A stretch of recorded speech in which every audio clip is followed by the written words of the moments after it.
GitHub Basics for DevOps, how it works and why it matters. Hey there!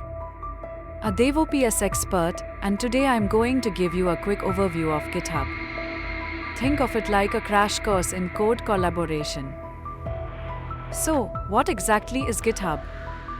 Imagine you're working on a school project with a group of friends.